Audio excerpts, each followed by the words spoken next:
Internet. KNTK FM Firth, 93.7 The Ticket. This is On the Block with Strick and Bach. Nebraska Basketball Hall of Famer and 9-year NBA vet, Eric Strickland. Strickland for three! And he's going to go out of here as the Big 8 tournament champion. 93.7 The Ticket veteran and Bill Callahan Fan Club president, Jake Bakoven. I love Billy.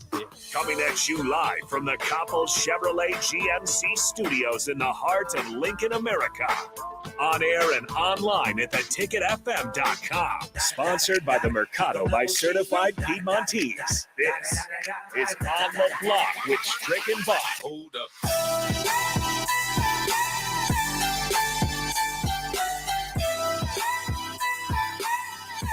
Happy Monday to all the On the Block listeners out there. He is Eric Strickland, the Husker Hall of Famer, longtime NBA vet. I am Jake Bakoven. I just make jokes sometimes. I don't really bring a whole lot to the table, but at least it's a Monday, so we're pretty excited as we got a lot of sports to talk to. Double check with Steven himself. Hopefully we'll have him on at 4:25. Of course, just a lot to break down from over the weekend. Strick, how was your weekend? Did you spend a lot of it watching the USFL? Obviously on Saturday, actually, is when it began. I did get an opportunity to watch UFL, but I definitely was more focused on the NBA playoffs, kind of seeing how those games was operating. And, you know, you had some good ones and you had some bad ones. I know you're pretty happy about what transpired in the Brooklyn game. So I'm sure you're ecstatic right now as how that panned out. It looked real tight for a minute, but you know, hey, that's part of the process. And that's the thing I love about that right now is that you're seeing teams that have been there before continue to grow. And you're starting to see some of that in some of these playoffs right now.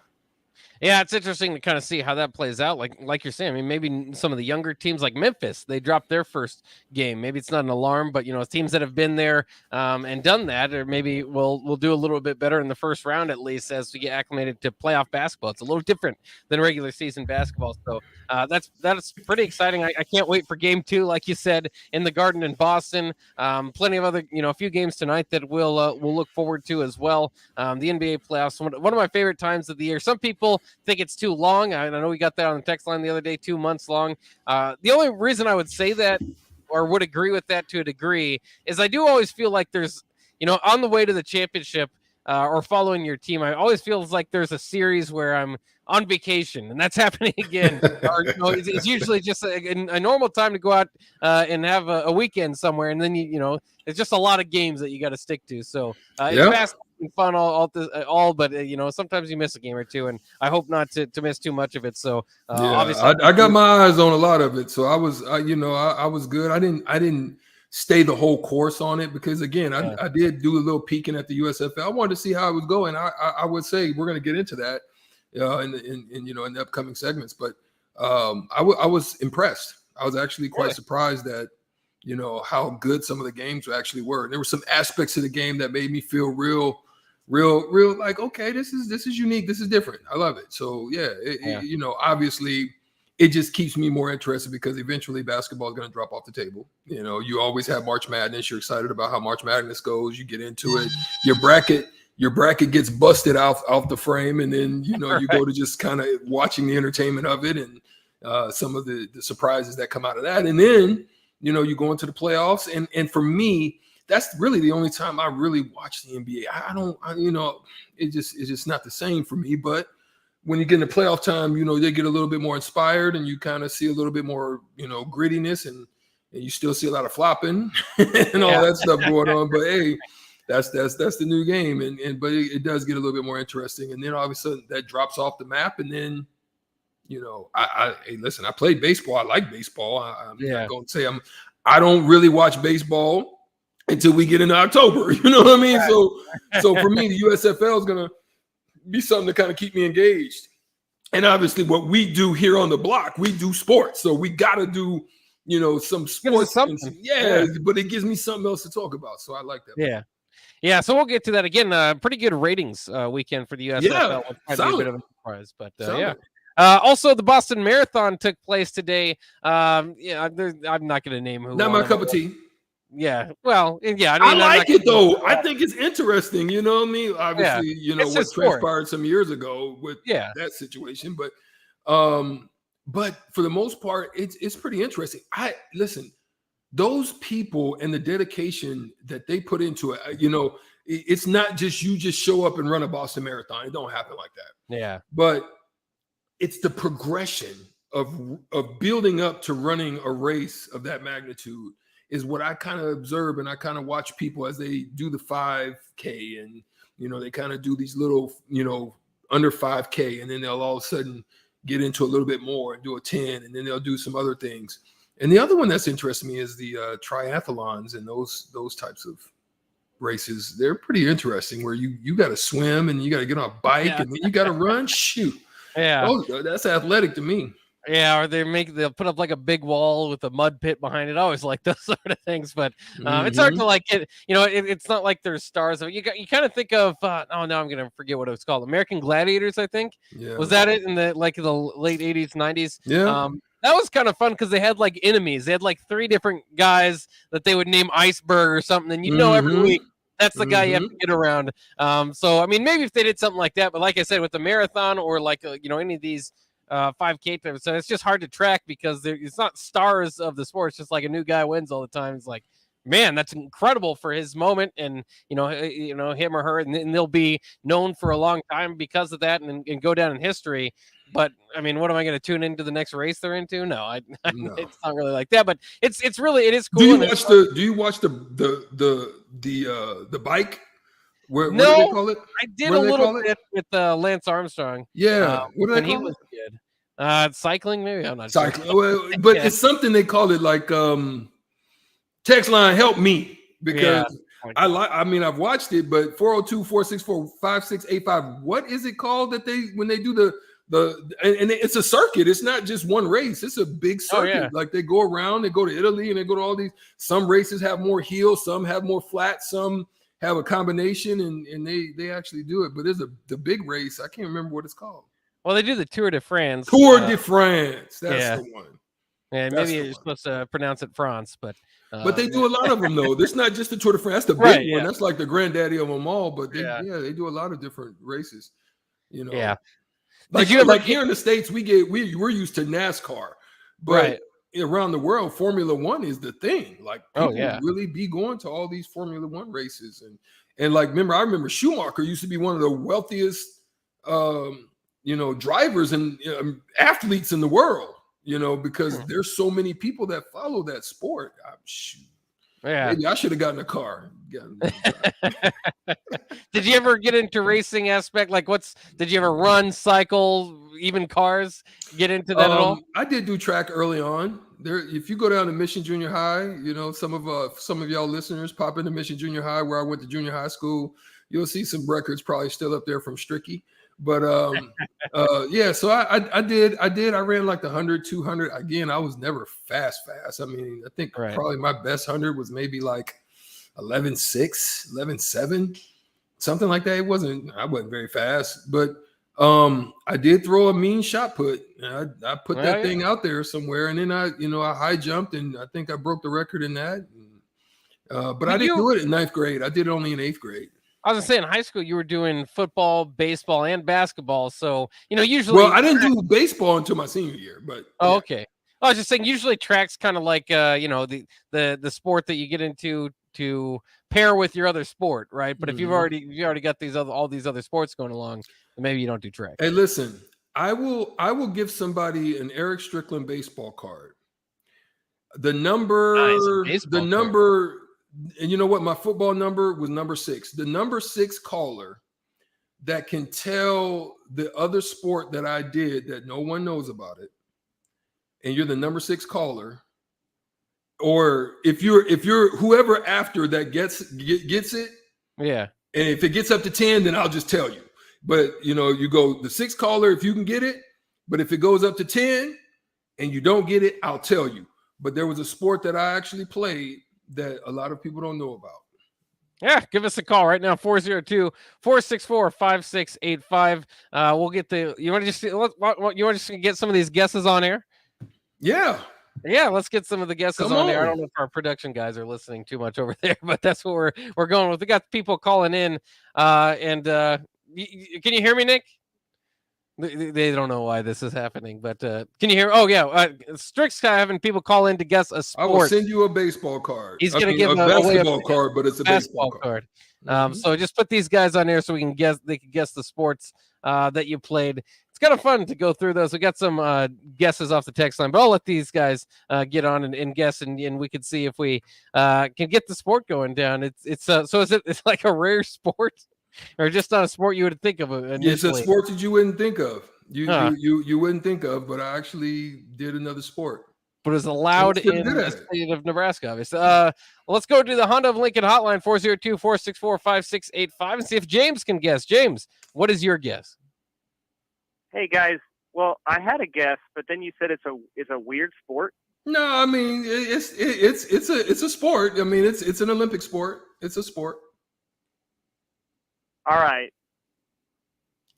But it was like a high school sponsored sport, or at least a club sport. I can't give you that.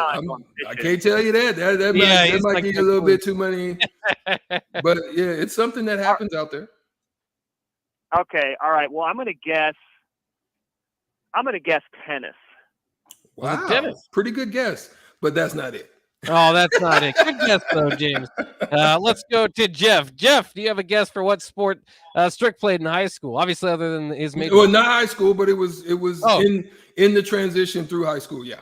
Okay. Swimming. Was it swimming? You know, that was a really good guess too, but no. No, not swimming. But a good guess. As we got what? Two more? Yeah, we got a few more guesses here. Let's go to John. John is on the Honda of Lincoln hotline. John, what sport did Eric Strickland play other than his major sports there? And John's listening to his radio. You can turn the radio down a little bit, John. Soccer. Is it soccer? No, it is not soccer, but that was a good guess as well. As we go, last one. I got these. I'll just start playing this once they miss them. I don't know if I have a celebration. One more guess. Yeah, one more guess until there's no baseball cards given away. I've got a guess, but I'll wait till mine too. We'll see if that works as well. As we get another name here on the Honda of Lincoln hotline, 402-464-5685. Eric is on the Honda of Lincoln hotline. Eric, you got a great name, so if you don't get it. Well, first of all, it's Derek. It's Eric with a D, but that's okay. That's cool. That's all right. Okay, drum roll. Here it goes. Gymnastics. Was it gymnastics? Eric, you were a fine gymnastics star. I wish I was, but no. No. Good guess. No, seriously, I actually wrestled. Oh, a wrestler. Okay. I wrestled, and I was undefeated. I wrestled, and it was crazy because I had parents that just swore up and down that I was like, remember the baseball team that they had all those players on their team that they were saying they were like 12 years old, but they were like 15 or something like that. You were like too everybody old. and their mama thought I was too old, but no, it was in my regular grade. I actually wrestled in 8th grade and actually won the city title. Oh, really nice. How about on the basketball team? Were you like the center at that age if you were bigger than everybody else? So my coach was pretty smart. But, because like a lot of people are really, they're like, well, how were you? And I was actually 6'2", almost 6'3". I'm 6'3" now in 8th grade. So no, I actually played dang near all positions. I mean, there would be times I'd bring the ball up. There'd be times where I'd get in the post. There'd be times where I play on the wing. So that's what really made me pretty diversified. My dad always taught me that. He said, learn every aspect of the field. I think that's what made David Robinson so special. You know what I mean? Because he was only like 6'something", 6'1", maybe 6 foot. In like as he got through, and he just sprouted in college and shot up to 7 foot. But then that's what made him so skilled, because he didn't play he played guard, and so he knew how to handle and shoot, and that's what made him unique. But Yeah, and I remember, and it's too back in those days. It'd be hard to blame the coaches because it was very much like height dominated the NBA. With Hakeem Olajuwon and Shaq and all those guys, David Robinson, like you mentioned, Patrick Ewing. It was very much throw it into the post and get them going. So I always wondered like how that worked with a lot of these guys growing up, because if you would think, height does matter, and eventually you want to get to like 6'4" or 6'3" to play in the league or whatever at that time. And it was like, I wondered how much people would allow their guys to blossom, maybe even at the 8th grade level. Is you've got a guy that's growing, he's young, he's got room to grow, but you don't just want to stick him on the block because if he's got the upward potential, you want to do the best for him, not just get him to learn, down low at that age. But, at the time too, it would probably be helpful. So it's kind of interesting, different strategies they had there. I remember one game I played just in middle school. Their tallest kid was on the perimeter, and I'm sure they were just kind of doing the same thing, like you were saying, trying to get him to be better. We ended up beating the team, and the whole game I thought, man, thank God that guy didn't put him down there. That guy would definitely beat us pretty easily, but I'm sure they were trying to help his game. But wrestling, hey, we used to, wrestling, and we the crazy thing about our team at Mission, it was so dominant. Like we literally beat the brakes off of everybody. And we had a combination of like Bellevue West kids and Bellevue East kids. I always thought if we would have kept the Bellevue schools together, we would have been a freaking juggernaut, because that's how like it just seemed like we would always get split up. But we literally just beat the brakes off people. And we would beat our 9th grade team. Like that's how good our 8th grade teams were. We, in basketball and in football, we would beat the brakes off of our older team. We were just that good. So what stopped you in wrestling? Just more, just the other sports? They didn't kind of like in high school, they cross, they're the same time. So obviously I couldn't continue that, but in junior high, it wasn't like that. It was kind of like they were kind of, after each other. And a good friend of mine, he's still a friend today. His name is Tommy A. Surratt. His dad was the coach, and I'd go over to their house. They had a mat in the basement, and I would just kind of start rolling and playing around and learning some techniques. And then I was like, man, shoot, what? He was like, why don't you come out? Cool. And it's a different type of aerobic shape you have to be in. Like, so I was using it for the aspect of staying in shape and just doing something with your body that you're not, you have to be flexible. You know what I mean? You had to work on different areas of flexibility. So I felt it helped me. I felt it helped me. I'm sure it did. I mean, especially, it is kind of funny how the different sports train different muscles and, it kind of just build you into a better athlete. So, and at least try almost everything just to see, maybe you're a natural before you know it, tennis is a hard example. Maybe, I don't know. And I could play, but my serve was very just the little curveball, like the real. Because my dad played tennis, like that's where I really picked up everything. My dad, he did everything. Like, I tried tennis for like, I stepped on and then I was like, oh, this is a lot harder than I thought it would be. Oh yeah, no way I can do this. So I learned pretty early to give up on tennis, but some people just kind of have a natural talent for it. Let's take a quick break here, an early break, as we say here on the ticket. And we'll get back to things here on the block. We'll try to get a hold of Steven M. Sipple. I forgot to reach out to him, but usually he's ready to go 4:25 here on a Monday. If not, we'll jump into some of the other topics we got ready for you. I thought it was a really weird one that we'll get to eventually. Is the news today a storyline that Colin Kaepernick says he's willing to be a backup quarterback if an NFL team will give him a shot? I thought we were already in that headspace, right? I mean, wouldn't that be we're not looking for Colin a starter to play after not playing for 6 years to be your starter. So I thought that was a crazy headline. We might get into that next. We'll try to get a hold of Steven M. Sipple of the Lincoln Journal-Star. That's coming up next year on the block.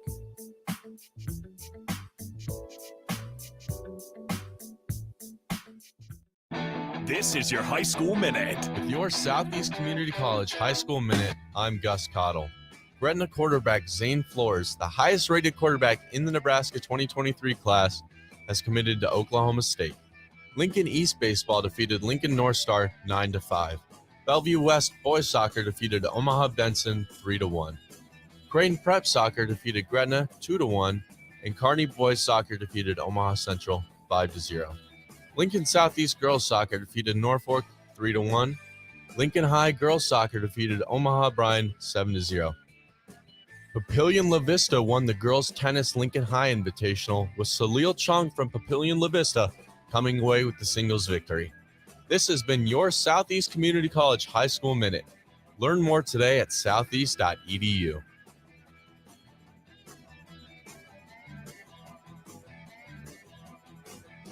Old School with DP and J.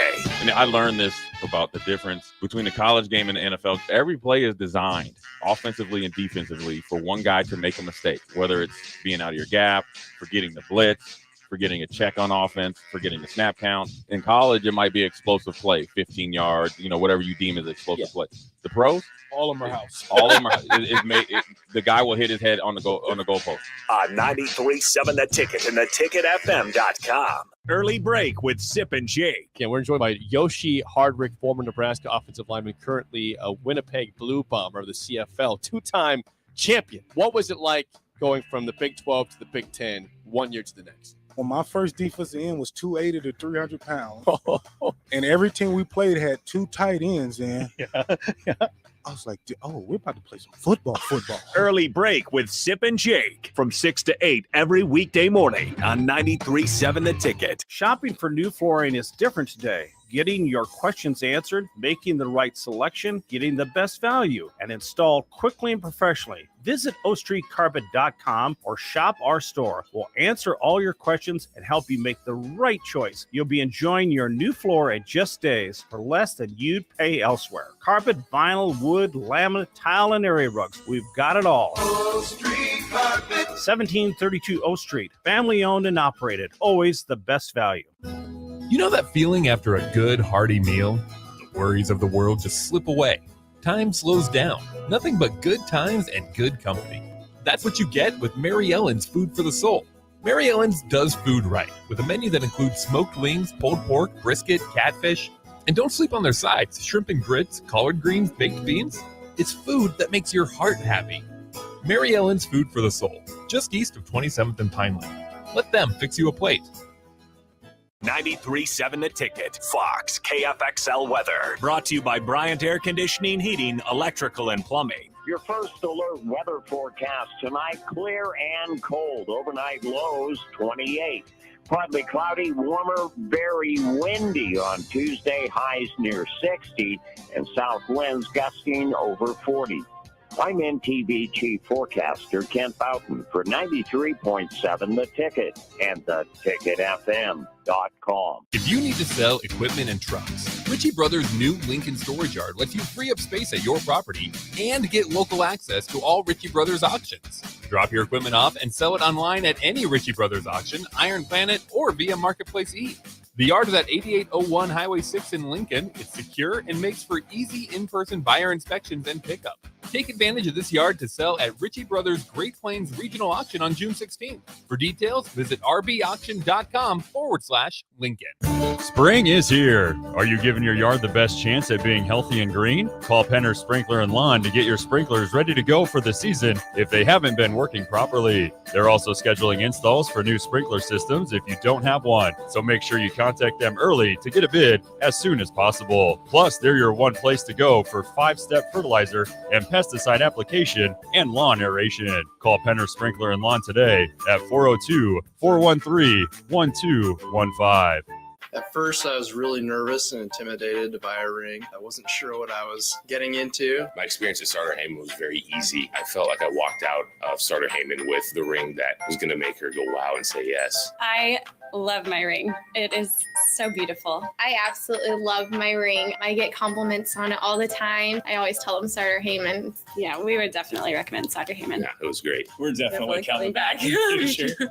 Sutter Heyman Jewelers, Lincoln and Grand Island. SutterHeyman.com. There's nothing quite like the Mercado by Certified Piedmontese Beef. The Mercado offers unique ingredients you can't find anywhere else, open every day from 8 a.m. to 8 p.m. The full-service butcher shop and retail store is wonderful for meat lovers with their exclusive certified Piedmontese beef and assorted sausages, plus other quality meats, including pork, chicken, and a wide range of the freshest seafood. Plus, every Friday from 11 to 2, the Mercado serves up the best lunch in town on their Friday Feast menu. Stop in at the Mercado today at 84th and Havelock or visit their website at cpmercado.com to see current deals. Need to send a message? Send it with cake. Congratulations? Here's a congratulations chocolate rum cake from Beatrice Bakery. Thank you? Say thank you with an amaretto cake. I'm sorry that I accidentally hit your mailbox with my car as I was backing out of the driveway and then continued right into your prized petunias. You say that with a lemon drop cake. Everybody knows that. Beatrice Bakery in downtown Beatrice or online at beatricebakery.com. Here to help you say whatever it is you need to say. Welcome to our world of yum. Back to On the Block with Strick and Bach on 93.7 The Ticket and theticketfm.com.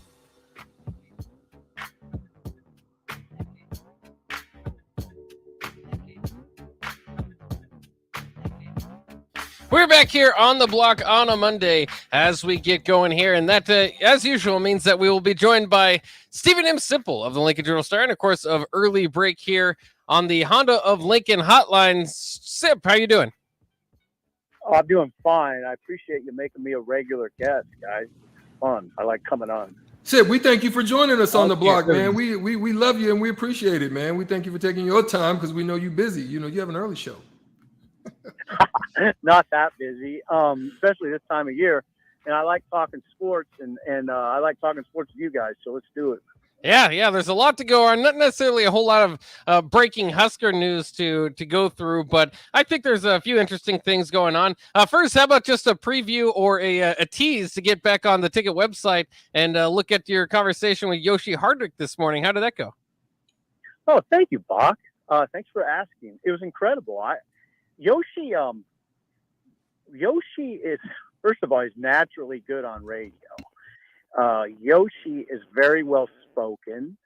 He's got an interesting story. You know, he's got a very interesting story to tell, or stories to tell. He tells them well.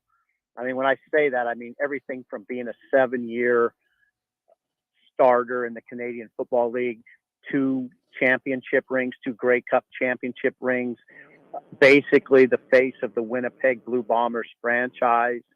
Now, this is a guy, you know, that was really, really highly recruited out of Fort Scott. And by the way, guys, and this is, I really had sort of forgotten this part, but he came from Fort Scott with Levante David, with Stanley Jean-Baptiste, and with Brandon Kenny. Wow. Now think about that foursome. And that's when Nebraska was rolling pretty good with Bo. And it's no wonder. I mean, and you know, the lines he played on were really good. I mean, Yoshi started on a line in 2011 that had Andrew Rodriguez and Caputo, Marcel Jones at right tackle, and Ricky Henry at right guard. It's a good line. I mean, Marcel was in the NFL for a period. Yoshi's got his track record, which is strong. Ricky Henry was an all-conference lineman. Hasn't been many of those at Nebraska. So yeah, just listen to the part about his recruitment by Pelini. Pelini was the only head coach who recruited him, and there were a lot that actually went to his trailer in this little rural Mississippi town of Cortland that had, I mean, it was all dirt roads except for the paved road that went through town. There was no paved road. It was hard to find. And you know, the other head coaches would meet his mom at Chili's, or they had this little Mexican restaurant in town. But Dolores, his mom, was really struck by the fact that both showed up. All his uncles were amazed. Like, he had a bunch of uncles there. Yoshi had a bunch of uncles there, and they were amazed. This guy, this head coach at Nebraska, showed up at the trailer and sat down and ate with them, all muddy. So it's a great story. But yeah, Yoshi, if you ever get a chance, check out Yoshi. He's had a really good run now. Yeah, that's fascinating, especially when you kind of remember back on the rub that Bo Pelini would get, that he wasn't a great recruiter or didn't like recruiting. I'll tell you what, as far as JUCO recruiting, that guy was seemed to be a genius back in that time. Yeah, his recruiting's looking better and better, isn't it? Yeah, that too. I mean, if you look at the talent in 11 that they had, not only up front, but you're talking about Rex and young Amir. You're talking about young Kenny Bell, Brandon Kenny, Mike McNeil. I mean, I don't know if McNeil was still around in 11, but they had guys. I mean, I'm serious when I say that, Bach. Bo used to get that rap, but you look back at those teams now, it looked like they were pretty well recruited to me. Yeah, absolutely. And I think that, like you said, I mean, maybe that's fading over the years just because of what we've seen follow that. Speaking of recruiting and maybe things that Nebraska might end up regretting, is Zane Flores is committed to Oklahoma State. Of course, the Gretna quarterback here at in state in Nebraska. I always find it fascinating. Of course, Nebraska's already got their, maybe it's a one quarterback class type of thing, but they didn't really go hard after Zane Flores. Do you think that that's something, we always talk about the in-state and shutting up the border and all that stuff. Do you think that's a different conversation when it comes to quarterback? Oh, no. I mean, I think this conversation is pretty simple. Mark Whipple had a relationship with William Watson that dates to, I don't know, was Watson, and he was in junior high when Whipple started recruiting him, essentially. Their relationship started way back there.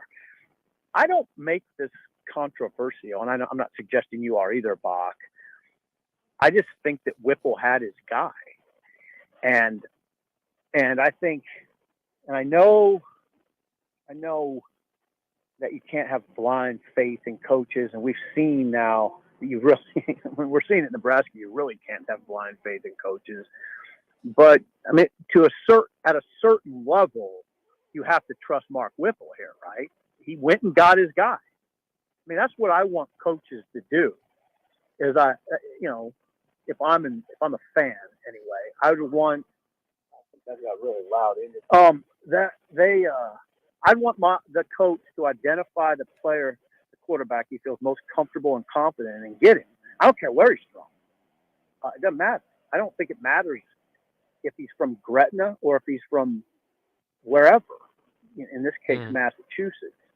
Get the guy you feel most comfortable and confident in that can enhance your program. I think it's dangerous when you start just trying to appease fans. I'm not all about that. Now, I get it now. I know people say, no, if it's a Nebraska kid, he gets special treatment. I don't know. If I'm a coach at Nebraska, my whole thinking is I got to figure out how to win double-digit games and get back to get in the Big Ten title game again. And I don't care where the guy's from. In a lot of cases, some cases, I think in some cases there's some nuanced discussions that might lead to a in-state kid getting preferential treatment, but I wouldn't go too far down that road. Sip, so this is a two-part question. One, why do you think that there's a lot of disrespect that goes on with Husker women's programs, and that they're having great success? You saw early with the women's basketball team and what they were doing, and it just took so long for anybody to take notice on that. And then all of a sudden now the softball team is on a freaking roll. What is it? It's 18 straight now. Yeah. So you're looking at 18 straight wins, good wins, Big Ten wins. They're undefeated in the Big Ten and still are just being able to crack the top 25. What do you think about those two things? Now, the second part is, what is your take on Cam Jurgens and Cam Taylor-Britt? Yeah. Hopping into the talks on looking to jump into the second round. That's huge for Husker football, but go ahead. Oh, yeah. Now, as far as the softball goes, Strick, are you talking about coverage, or are you talking about the fact they just cracked the rankings and maybe should have been in them earlier? That part. The second part of that. Oh, yeah. Hey, I'll tell you something, Strick. I'm not the authority on that. I'm not the authority on softball. So I don't know. I just know this. I'm a big fan of Rhonda Revelle. Believe it or not, when she was in her first years at Nebraska, I covered the team. I covered Rhonda, and she was one of the better coaches I've ever dealt with. She went through a rough patch, if you recall, a couple years ago. And, she went through a tough part of her career where there were some people questioning her methods, and Bill Moose stuck with her. And now you're seeing, that was a good decision. I'm not going to say probably a good decision. It was a good decision.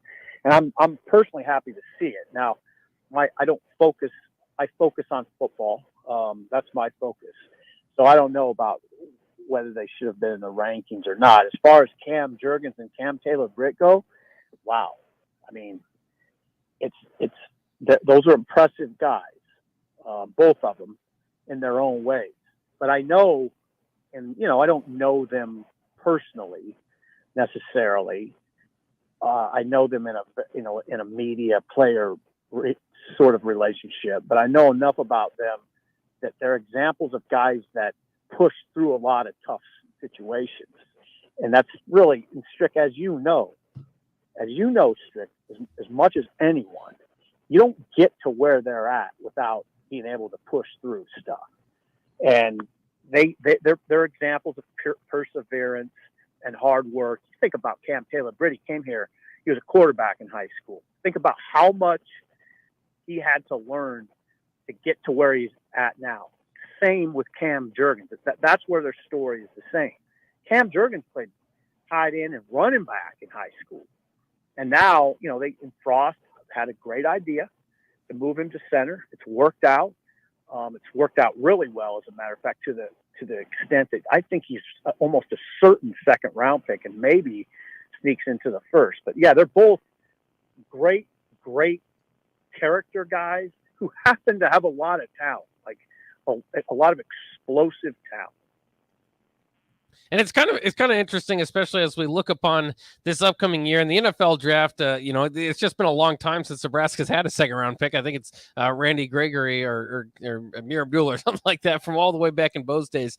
But it is. I just find it.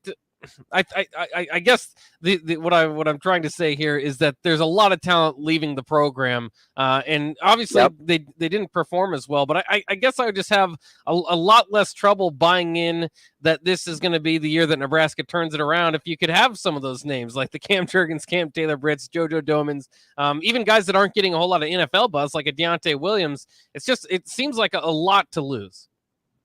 Oh, I don't think there's any question about that. And what I said, and I said it a lot on our airwaves as a ticket, is I thought with that talent, Cam Jurgens, Cam Taylor-Britt, Austin Allen, the Big Ten tight end of the year, JoJo, who's a certain draft pick and a very unique player.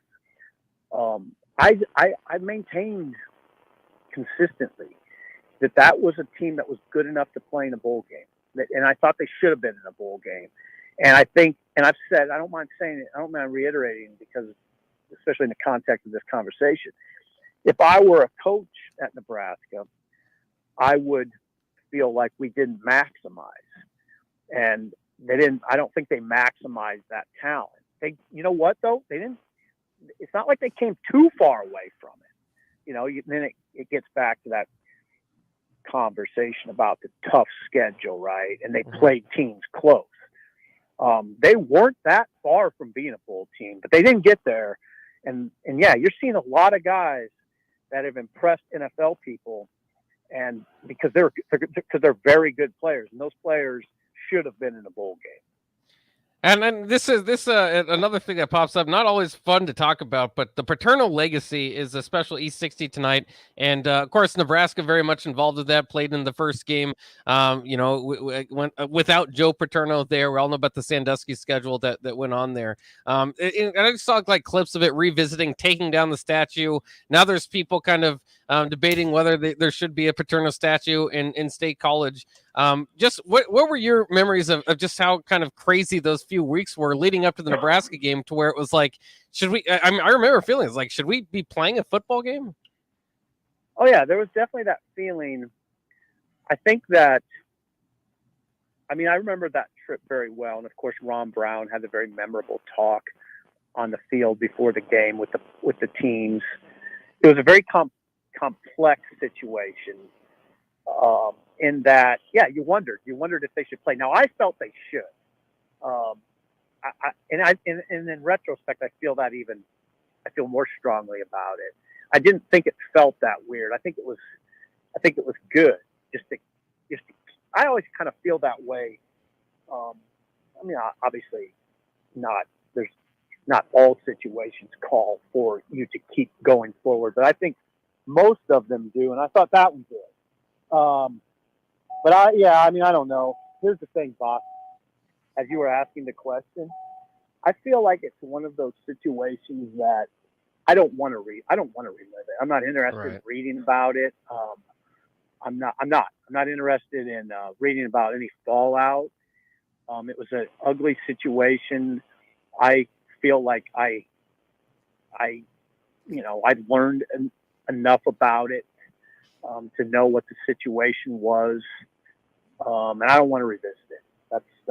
That's my personal feeling. It's ugly, and I don't like it, and I just hope to God that nothing like that ever happens again. Oh yeah, absolutely, and that's fair too. I mean, I kind of feel the same way. I just thought it was weird that they're bringing up the E60 thing, and it's gonna draw up the question of whether the Paterno statue should be out there. And it's just, I mean, it's especially when you talk about blue bloods. Penn State's kind of right on that line, and I just don't know what to do with that situation. So I don't either. Yeah, it's hard to like. Really count the wins or not. I mean, all that you want to get out of it as soon as you can. So we'll stop talking about it ourselves here, but we'd like to thank you, Stephen M. Sipple of the Lincoln Journal-Star, for joining us today on The Block. Yeah, I really appreciate it. We'll do it again next week. Okay. All right, there you go. Stephen M. Sipple of the Lincoln Journal-Star and of Early Break. It is that time of the day. Call right now, 402-464-5685. First one in line will have a chance to win $15 to Buffalo Wings and Rings. All you have to do is beat Strick in a shootout, our game show, Shootout with Strick, coming up next year. Call 402-464-5685. That's coming up next year on The Block on 93.7 The Ticket.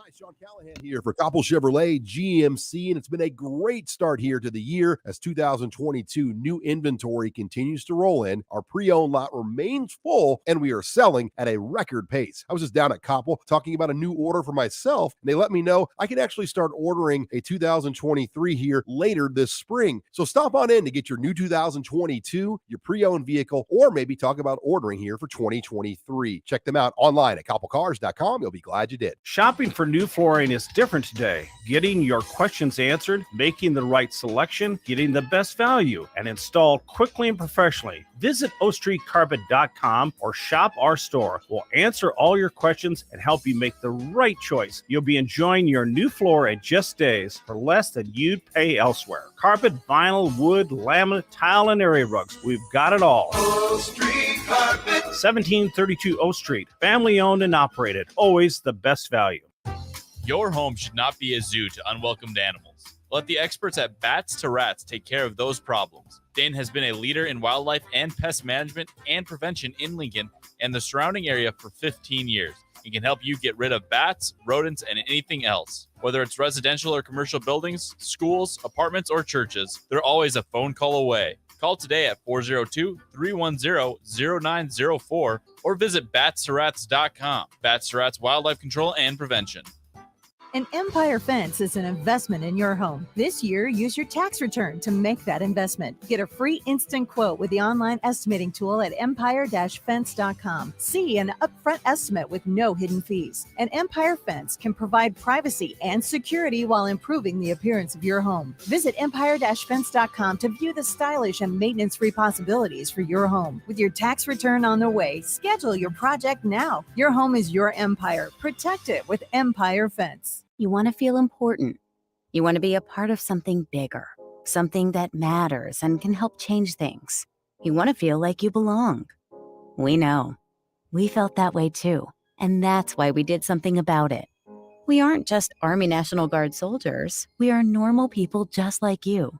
But our part-time service in the Army National Guard means we get to be more. When our communities are in need, we get the chance to stand up and do something about it. We get to serve in our own region and help the people we call neighbors.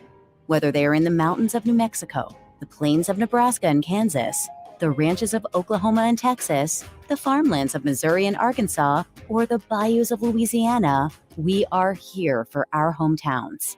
And together, we can make a difference. Take on your legacy. Visit NationalGuard.com to find out more. Sponsored by the Nebraska Army National Guard. Aired by the Nebraska Broadcasters Association at this station. If you need to sell equipment and trucks, Ritchie Brothers' new Lincoln Storage Yard lets you free up space at your property and get local access to all Ritchie Brothers auctions. Drop your equipment off and sell it online at any Ritchie Brothers auction, Iron Planet, or via Marketplace E. The yard is at 8801 Highway 6 in Lincoln. It's secure and makes for easy in-person buyer inspections and pickup. Take advantage of this yard to sell at Ritchie Brothers Great Plains Regional Auction on June 16th. For details, visit rbauction.com/Lincoln. Naloxone is a drug used to safely reverse an opioid overdose and is now more readily available in Nebraska. I'm Dr. Rob Rhodes, a Nebraska family practice physician. I encourage you to learn how to respond to an opioid overdose and administer naloxone to potentially save a life by getting the free Opie Rescue app for your phone. Be Opie ready. Download Opie Rescue. Paid for by the CDC. Sponsored by the Nebraska Department of Health and Human Services and aired in cooperation with the Nebraska Broadcasters Association and this station. Spring has arrived. Dust off your clubs and play the city. Lincoln City Golf Courses offer 5 different places to play, including Holmes, Pioneers, Highlands, Mahoney, and the par 3 Jim Ager course. Plus, one membership gets you access to all 5 courses, or ask about a discount card that gets you 15% off all rounds. There's also adult classes with lessons for every level with Lincoln City Golf Academy. Learn more about membership and classes today at lincolncitygolf.org. At first, I was really nervous and intimidated to buy a ring. I wasn't sure what I was getting into. My experience at Starter Heyman was very easy. I felt like I walked out of Starter Heyman with the ring that was going to make her go wow and say yes. I love my ring. It is so beautiful. I absolutely love my ring. I get compliments on it all the time. I always tell them Starter Heyman. Yeah, we would definitely recommend Starter Heyman. Yeah, it was great. We're definitely coming back. Sutter Heyman Jewelers, Lincoln and Grand Island. SutterHeyman.com. You know that feeling after a good, hearty meal? The worries of the world just slip away. Time slows down. Nothing but good times and good company. That's what you get with Mary Ellen's Food for the Soul.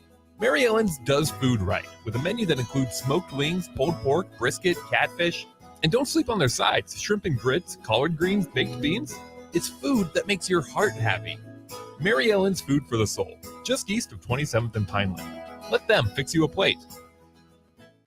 2-1 count, and that's a deep drive into the gap. Smith rounding first base. It's a stand-up double. Hey, Nick, speaking of doubles, did you know Wings and Rings has 2 ways to enjoy their next-level food? Rico, we're in the middle of a game. The game can wait, Nick. One way is to stop by one of their Lincoln locations. They have 2 great locations at O Street, Meridian Park, and 40th and Old Cheney in Williamsburg Village. You said 2 ways. What's the other way? You can order online at wingsandrings.com.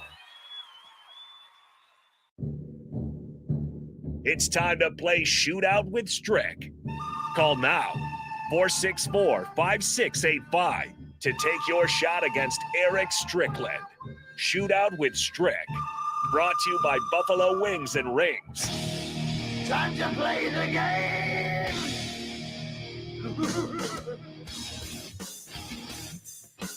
It is time for Shootout with Strick. That means time for your chance to win $15 to Buffalo Wings and Rings. All you have to do is beat Strick in some trivia. Give us a call, 402-464-5685. The first one to do so will have a chance to win $15 to Buffalo Wings and Rings. Today's topic is the NBA playoffs. So if you watch a little NBA playoffs, even if you didn't, we learned last week, you don't have to be an expert. Sometimes you can just guess right, as some guys weren't too confident going in on the topics, but they got the wins last week. Still, I think Strick, what'd you go, 3-2 last weekend? That's a pretty good week for you.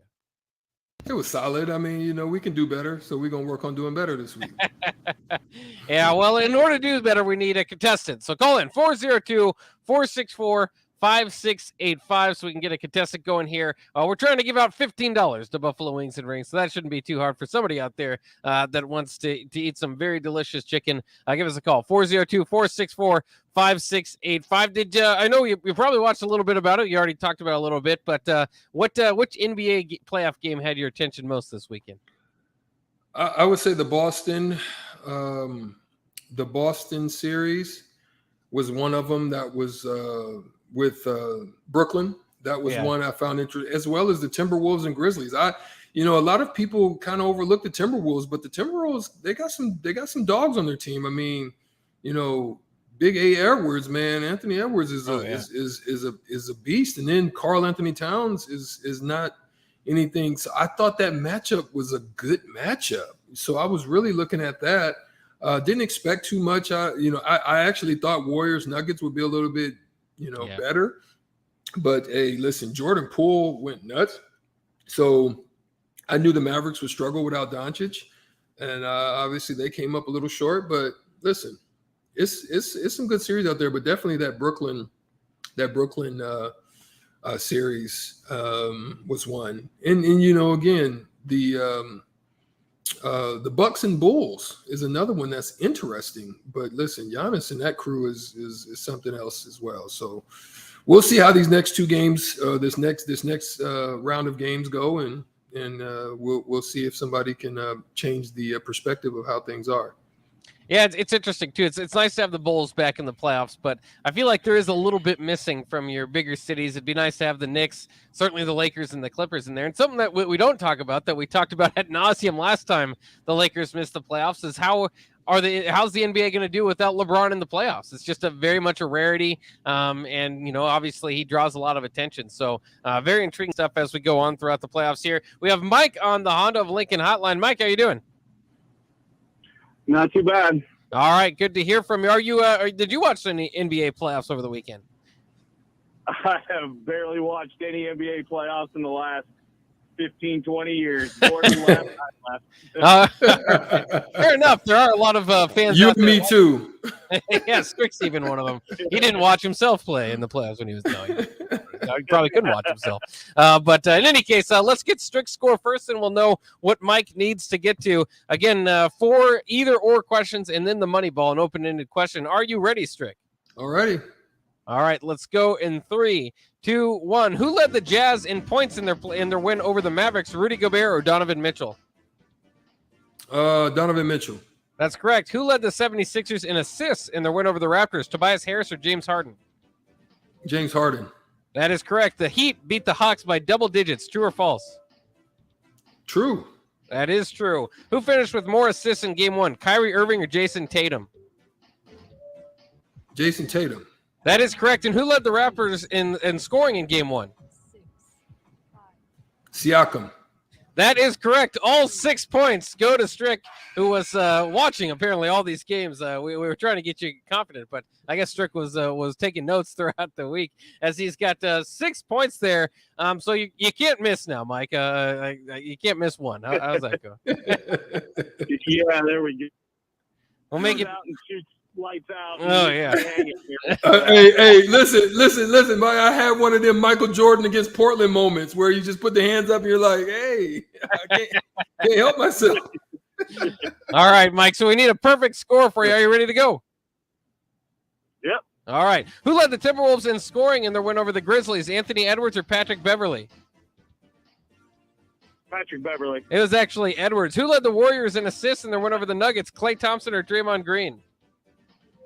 Draymond Green. That is correct. The Suns beat the Pelicans by double digits. True or false?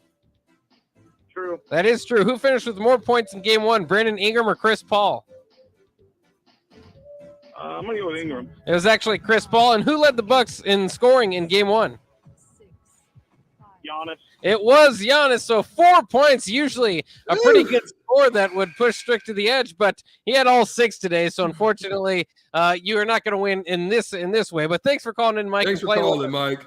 And you have a chance to win regardless, because Strick plays for the people. So, Mike, go ahead and hang up, and then you can be the winner as well as anybody else out there. Call 402-464-5685. The third caller will win on behalf of Strick, as he got the win today in dominating fashion, and really was a flawless victory. Finish him. Flawless victory. There you go. All 6 points. Well, Strick, we're not going to penalize you or anything, but you're supposed to make it kind of fun. You can't just you just can't get all of them right and just sweep the competition. Listen, there was a couple of them there that I was kind of like, ooh, but what I've been doing in my past is I go against my first. That time I didn't. I'm like, just yeah, go with right. it. Go with the gut. So as if you've been following along lately, he's trying to get a song played for him. We've put some parameters around it. If he earns it, he's got to win 4 out of 5 for the week or 3 in a row. And then you're on fire. So we'll see. Off to a good start this week. You remember that game? Do you remember? You might be too young to remember the game. NBA Jam.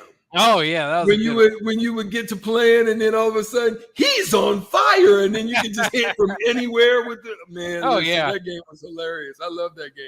Did it was that like 2-on-2. Yeah. Did that create the heat check? Like, I mean, because by then I think you so, knew. bro. Yeah. I gotta say that was part of the magic. That game was just lovely. I just enjoyed that game. That is one of the best games of all time. And I really I count people even playing like pickup ball or rec league ball. If anybody hits 3 in a row, I tell them you're on fire. It's time for the heat check. Those are the NBA Jams rules. I can't change them. It's your opportunity here. And then I love heat check shots. They're so fun because they're often awful shots. And if they happen to go in, the place just loses their mind. So hopefully we might see that as the season progresses, the postseason, I should say. But we are unfortunately up against it, so we got to take a break. We got another hour of On the Block coming up next. Plenty still to talk about, including the idea of maybe a 500 football season. Would 6-6 be enough to keep Scott Frost around? Seeing some ideas out there that believe it would. Let us know what you think. 402-464-5685. What does a 6-6 season do for you? We'll also talk plenty NBA action, also USFL, wide receiver holdouts in the NFL as well. Plenty of that stuff coming up next year on The Block on 93.7 The Ticket.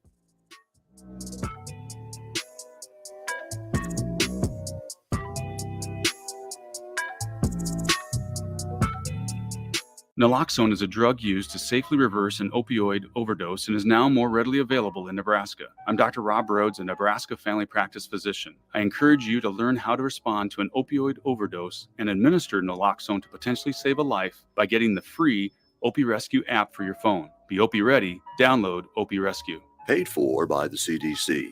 Sponsored by the Nebraska Department of Health and Human Services and aired in cooperation with the Nebraska Broadcasters Association and this station. At first, I was really nervous and intimidated to buy a ring. I wasn't sure what I was getting into. My experience at Starter Heyman was very easy. I felt like I walked out of Starter Heyman with the ring that was going to make her go wow and say yes. I love my ring. It is so beautiful. I absolutely love my ring. I get compliments on it all the time. I always tell them Starter Heyman. Yeah, we would definitely recommend Starter Heyman. Yeah, it was great. We're definitely coming back. Sure. Sutter Heyman Jewelers, Lincoln and Grand Island. SutterHeyman.com. There's nothing quite like the Mercado by Certified Piedmontese beef. The Mercado offers unique ingredients you can't find anywhere else, open every day from 8 a.m. to 8 p.m. The full-service butcher shop and retail store is wonderful for meat lovers with their exclusive certified Piedmontese beef and assorted sausages, plus other quality meats, including pork, chicken, and a wide range of the freshest seafood. Plus, every Friday from 11 to 2, the Mercado serves up the best lunch in town on their Friday Feast menu. Stop in at the Mercado today at 84th and Havelock or visit their website at cpmercado.com to see current deals. Did you know that the U.S. has added over 1,100 new breweries in the last 18 months? Learn more by shopping at Myers Cork and Bottle, 13th and South, and by tuning into Thirsty Thursdays with Kevin Myers, because sports are better with a drink in your hand and a friend at your side. 93.7 The Ticket, Fox, KFXL weather. Sponsored by John Henry's Plumbing, Heating, and Air Conditioning. Your first alert weather forecast tonight, clear and cold. Overnight lows 28. Partly cloudy, warmer, very windy on Tuesday, highs near 60, and south winds gusting over 40. I'm NTV Chief Forecaster Kent Boughton for 93.7 The Ticket and theticketfm.com. If you want to make new floor shopping easier, come to O Street Carpet. Hi, I'm Steve Carper. Our flooring professionals can help you choose the best flooring for you, your family, and your budget. We eliminate the confusion. Even better, you'll be enjoying your new flooring much sooner. No 6 or 8 week waits. We'll install right away and save you money on installation. Floor shopping made easy every day at O Street Carpet. O Street Carpet. 1732 O Street. Family owned and operated. Always the best value. Gaina Trucking is hiring CDL Class A and B drivers. Gaina Trucking guarantees a 40-hour work week year-round, and their strong team culture makes it not a job, but a career. Gaina Trucking offers health, vision, and dental insurance, 401k with company match, an employee assistance program, and other bonus programs. Build a better career today with great team culture at Gaina Trucking. Learn more and apply today at GainaTrucking.com. Spring is here. Are you giving your yard the best chance at being healthy and green? Call Penner Sprinkler and Lawn to get your sprinklers ready to go for the season if they haven't been working properly. They're also scheduling installs for new sprinkler systems if you don't have one. So make sure you contact them early to get a bid as soon as possible. Plus, they're your one place to go for 5-step fertilizer and pesticide application and lawn aeration. Call Penner Sprinkler and Lawn today at 402-413-1215. Brown Shoe Fit is gearing up for spring with new inventory on the way. They're stocking up on new spring sandals and athletic shoes daily in brands like Brooks, Hoka, Keen, Merrell, On, and many, many more. Browns has the local professionals to get the proper fit, aided by their high-tech foot scanner by Atrax. Spring is the season to be active and busy. Don't let your feet lose their support with old rundown shoes or sandals. Stop by Brown's Shoe Fit today, just south of 66th and Q in Lincoln. Yo, it's the captain, Rashawn Jackson. Join me this Wednesday at Wingstop at 28th and Pine Lake Road from 11 to 2 for your Husker sports talk and, most importantly, wings. That's Wednesday at Wingstop at 28th and Pine Lake, the official sponsor of the captain. Order wings ahead at wingstop.com. See you there. This is Lincoln's home for sports talk on the FM dial. Also online at theticketfm.com. On the internet. KNTK FM Firth, 93.7 The Ticket. This is On the Block with Strick and Bach. Nebraska Basketball Hall of Famer and 9-year NBA vet, Eric Strickland. Strickland for three. You're going to go out of here as the Big 8 tournament champion. 93.7 The Ticket veteran and Ortega connoisseur, Jake Bakoven. I like Ortega, and I like Pepper. Coming at you live from the Coppel Chevrolet GMC studios in the heart of Lincoln, America. On air and online at theticketfm.com. Sponsored by the Mercado by Certified Piedmontese. This is On the Block with Strick and Bach. Hold up.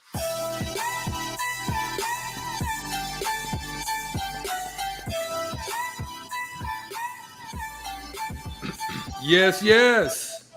Hey, we're on the block, and you're on the block, and we thank you for joining us right here every night. Well, evening, night, whatever it is. It depends on what time of the year you're in. If it's spring, summer, it's still kind of sunlight out, but when you get into the winter and fall, it might be night for you. So we thank you for joining us 4 to 6 Central every night right here on the block on 93.7 the ticket, theticketfm.com. We welcome you on the block. And listen, Bach, my partner, Jake Bakoven, thank you for joining us. You like Ortega and you like Pepper. Absolutely. Almost every day. That's like half of my meal basically is just dump a bunch of Ortega on. Well, Bach, hey, listen, man, I appreciate the time that we've been able to spend and hopefully in some time in the future, we'll be able to spend more time in studio. Had a great time. We thank you for our sponsor, the Mercado. Certified by Piedmontese. We thank you for them because we had a great time there on site. We would love to join you. Definitely love to get back to Nebraska and spend some time on site. So if you guys ever want us to come to your location near you, holler at us here at the Ticket FM. We'd love to do that for you as well. So, Bach, we're in the second hour on the block, and tell us, man, did you have the opportunity to look at a USFL game this weekend? I actually didn't watch too much of the USFL. I was really buried into the playoffs. I had some personal stuff kind of going on, as car trouble is always kind of get in the way of things that you're planning on doing as well. But those are aside now. So mostly, with Easter and all that stuff, I didn't have too much of a look at the USFL playoffs. I was telling our USFL opener, I should say, I was telling Nate of the water cooler and our producer here, I actually watched some Georgia spring football as well. Instead, I'm a college football guy. I'm really into, a lot of people won't watch, too much of that, but honestly, that's kind of what had my attention more so than anything. And I think that's going to be part of the struggle for the USFL is to go against the traditional NBA playoff fans or, obviously Major League Baseball regular season underway is to get that group of people. But of course, football is the king in the United States. So if they get something rolling, I might be interested. I can't say that it grabbed my attention this weekend. Well, listen, according to the TV ratings and the TV ratings guide, .com, the USFL's first game on Saturday night, it had about 2.95 million viewers. I think that's pretty solid. The Generals, the New Jersey Generals, which is coached by Mike Riley, and they played against the Birmingham Stallions. They were on NBC and Fox, and they had 1.5 million, and then on NBC, and then on Fox, 1.43 million. I think that's a pretty good start for them. I mean, I think the problem that's going to be for them is going to be the maintainment, right? People are kind of checking in to kind of see how people, what's going to be the difference, or what are some of the unique things that are going on with the USFL. And I think for me, I thought that was pretty cool was the drone cam. I thought that was pretty cool. I mean, it was like the drone cam was just all in the huddle, and they have you mic'd up, so you might hear a little, it might not be for kids. Sometimes you might hear a little something that gets said a little bit extra, but I thought that was pretty cool, having that drone cam kind of follow you around and get into the the insides of the game a little bit. It was like following a runner that was running down the sideline at one point. I thought that was pretty dope. But I think what was really intriguing for me, Bach, was that just how intense the games were. I mean, there were guys really getting after it. I mean, it wasn't just it didn't look like just your basic, football. Like, they were really like intense. Like, they were getting after it. And, you saw Bando. You remember Bando, Husker. Husker favorite linebackers, had 17 tackles in his first game out. I thought that was phenomenal, to be able to see and track some of those guys that are getting an opportunity to kind of keep their careers going. So in the first night, you had, the Birmingham Stallions beat the New Jersey Generals in like the last plays of the game, 28-24. Houston Gamblers pull out against Michigan Panthers, 17-12. I mean, these are all tight games. New Orleans Breakers, 23. Philadelphia Stars, 17.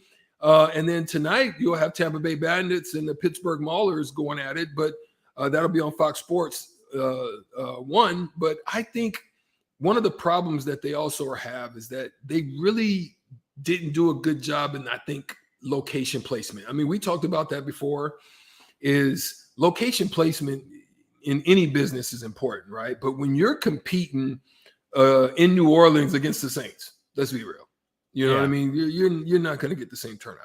So I think if you would have put it somewhere else, if you wanted it to be in Louisiana, put it in Shreveport. You know what I'm saying? Or something like that. Yeah. If you're going to do Houston, put it in San Antonio. You know what I'm saying? You got to put it in San Antonio only has basketball. They don't really have anything else. You got to put it in these markets. Put it in Omaha. You know what I mean? Put it in a market to where you might be able to get some spark out of it, and get some backing by it. But I think when you're seeing these teams like put in Philadelphia, I mean, I think they may be trying to put them in the suburbs or somewhere like that to try to get some spark. I think that's what makes it a little bit tough for people to get behind it, because people love their Eagles. You know what I mean? So I don't think they're going to get much following on that. Well, that, and it's just, I think a big problem that they're going to have too is just the lack of star power. Like we've mentioned, this other like fan-driven league has Johnny Manziel throwing to 55-year-old Terrell Owens. Sounds a bit silly, but I mean, I think that's what you need out of this is just, they've kind of got, I like to see stories like Josh Banderas out there and recognize some of the names that are quarterbacking some of these teams from, years ago of college teams past. But I just think you need a little bit more star power to get me going. Because I mean, if you even all these years later, if you would have said, okay, opening night, Johnny Manziel makes his return to the football field and Terrell Owens is out there, that's almost must-watch TV, right? I mean, I would definitely tune in for that. But even as a Nebraska fan, with Mike Riley as part of the opener, I don't trust it. And then the other thing is these the USFL has the backing of NBC and Fox, and that should go a long way. And it's off to a good start. It's hard to trust any of these leagues when they kind of pop up and fold and they're all playing in Birmingham, and it just doesn't feel like this one's going to take off. But again, the early numbers are good. And I think that over the years, if this does indeed last year's, they'll start to understand the importance of star power and what the guys that are just kind of still have a lot of hype or interest to their name that aren't quite NFL type players. I think those need to be the names that you have in there to get a little bit more interest, because it's tough to get behind. Like, what does it mean to be a USFL all-star at the end of the day? Are any of them going to get a look at training camp in the NFL? I think that's the hope, but I don't know if that's going to happen. Well, I think too, one of the things that they did early on is first of all, they didn't have the backing that they have now, right? It was very individual owner driven. And so the individual owners, if you had the deep pocket, you go out there and get you a Herschel Walker, you go out there and get you a Doug Flutie, you would be able to do those types of things. Right. But I think with the backing of the, the Foxes and the, CBS's and the likes of those, I think that will enable them to have some money to maybe throw out there at some fresh guys coming out that are maybe looking to do something, and you can maybe spark something, because you need to be able to create. Right now, the NFL, the college football game is a place for them to go. I would like to see the NFL, because some of these kids, some of them are ready, some of them aren't. You know what I mean? If you want to leave a little bit early, you want to go make a little bit of money, okay, give them the option to leave. If they want to leave a little bit early, and let them train up there in that type of league, right? Instead of, so if you partnership with the NFL, for example, right? Mm-hmm. Right now, my nephew, Kay Johnson, is there, with Seattle. Let those guys that are on the practice squads, part of their contract, let them go out there and play. Let them get some seasoning. Let them get some cracking. Let them get, because, playing on the practice squad, it does you good, but it does you no good, right? Right. So I think if you can figure out a way to kind of partner that up, then you can still get some star power there. You can still get some, because some of those guys on practice squads, they're about ready. They're about ready to pop in. It's, waiting on an injury, waiting on a situation, they pop in, right? So I think if they can figure something like that out, it may work. But I think at the end of the day, the backing, and if they can start to draw some ire from some of those guys, throw them some big bones. But the money's so good right now in the NFL. I mean, some of those signing bonuses are sick. So I just don't know if the USFL can compete with that at the end of the day. But maybe a merger. We'll see how the XFL goes and go from there. Now, I got to ask you this question. I'm going to move on. USFL, it started. We're going to move on. You ready? Yeah, I'm ready. Tell me something. 6-6 gets it done for Frost? I'm not sure of it. I think it depends on how it looks. I've seen, that kind of idea out there. I think Sam McEwen was answering a question from somebody in one of his mailbag, of course, on the Omaha World Herald. And he thought that's, they get to a bowl game. That's a big jump. Yeah, to get to 6. Again, I don't think that there should be a line in the stand as far as what the number is, because you could have a 6-6 team that regressed from last year, and that's not really what you're looking for. At the same time, you could have a team that, I hate to say it, but goes 5-7, but shows promise late with your whole new staff that you put together, and it does set up that way. I mean, you could have some frustrating early season losses mount, but the final part of that regular season gets pretty tough. So I mean, if you get an upset two down the stretch, it feels like you'd be back at square one, because that's what happened in the first year under Frost. But I don't necessarily know if that's the cutoff line either. So I think a lot of it's how it looks. A lot of people would probably disagree with me and say by year 5 you need to make a bowl. But I think it just depends on the way that you look at this going into this. Is this a last chance? You've got to make it to whatever certain amount of wins or whatever, or we're throwing the whole thing away. Is that why they made all the assistant coaching moves, which we've seen in the past? I mean, that certainly is a strategy that athletic departments have taken.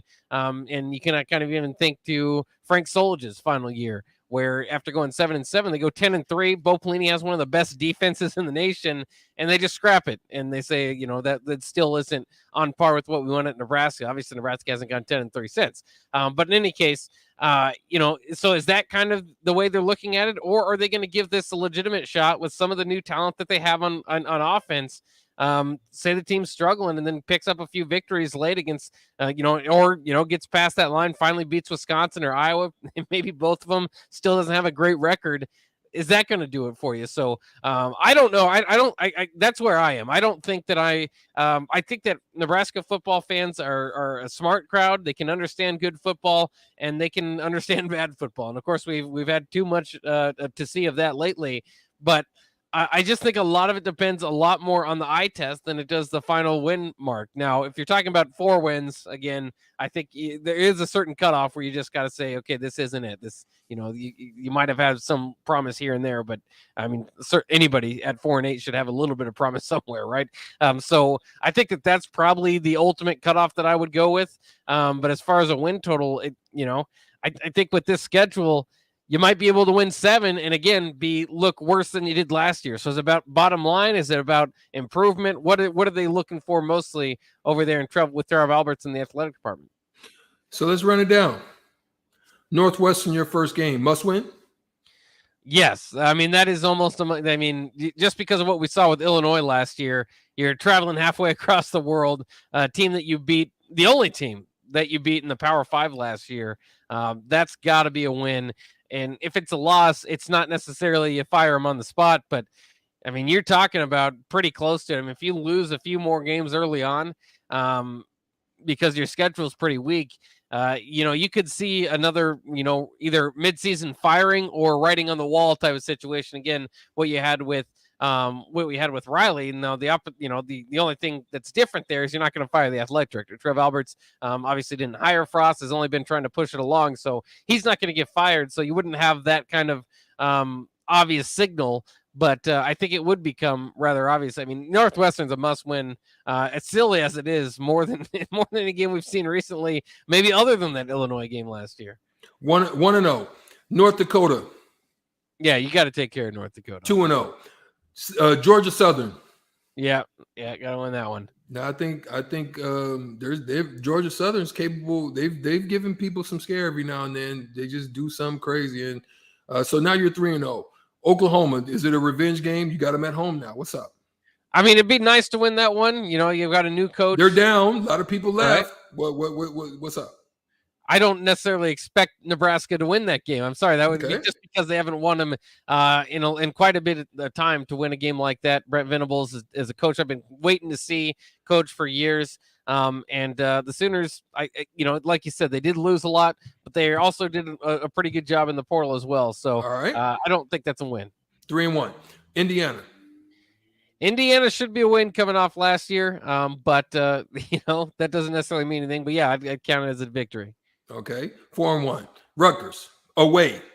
Yeah, Piscataway. Maybe the least daunting road to go down. Maybe, but these are the type of games that you have to win if you want to keep. If you want to keep your job, right? Right. Yeah. All right. We're gonna say out of those 2 road games, they maybe lose 1. So we're looking at 4-2. Okay. Mm-hmm. So we'll just say they lose Indiana. They lose Purdue on the road just because Purdue's had their number. Illinois, revenge back in Lincoln.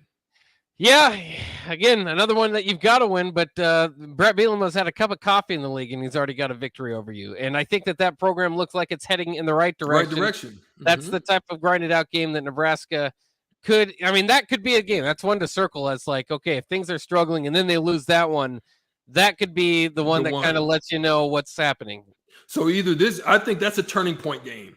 I think it either sends you into the 6-7 win category, or it puts you in the you may be in trouble. I think that's that point game right there, because you don't, if you do lose at Purdue, you don't want to lose back to back, especially coming home against Illinois, right? You got 2 games at home. You starting your first, you go on the road. Okay, boom, you hit that one. Northwestern, they're not very great. They're not that great, but you got to get that one. Then you come 3 games at home. I think if you put yourself in a great position, if you can pull out the Oklahoma win, you put yourself in a tremendous position. But if you do lose that one, you cannot lose back-to-back. If you lose if you lose the Purdue game, you just cannot lose the Illinois game, or it sets up the stage for you to really start falling down the yeah, that puts you in that motion. So then you come back with Minnesota, grind it out. That's one of them. Yeah. Who's going to be the most physical bunch on the field? That's the way I look at that Minnesota game.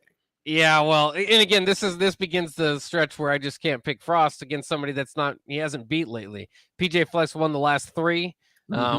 I'd give Minnesota the advantage. Now, they lost all their offensive linemen, the biggest offensive line in college football last year, so they got some work to do there. I don't think they'll be as good. They got a good stable of running backs coming back, but they're almost hitting that Wisconsin-Iowa territory where it's like, I think PJ Fleck can outcoach Frost because I've seen it enough times. Michigan coming off the championship game. Yeah, I can't predict Nebraska to win that one right now. Especially in Ann Arbor. Okay, Wisconsin, what's up? Quarterback, not very good, but you're at home.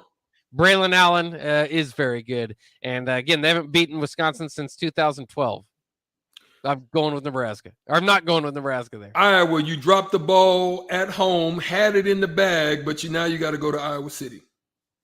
Yep, since 2014, they haven't beaten Iowa. Same thing with Wisconsin. I think I can't predict Nebraska there. There's your record right there. Yeah. That's if you do not drop the ball the way that you could, then you fall in line with where your record should be.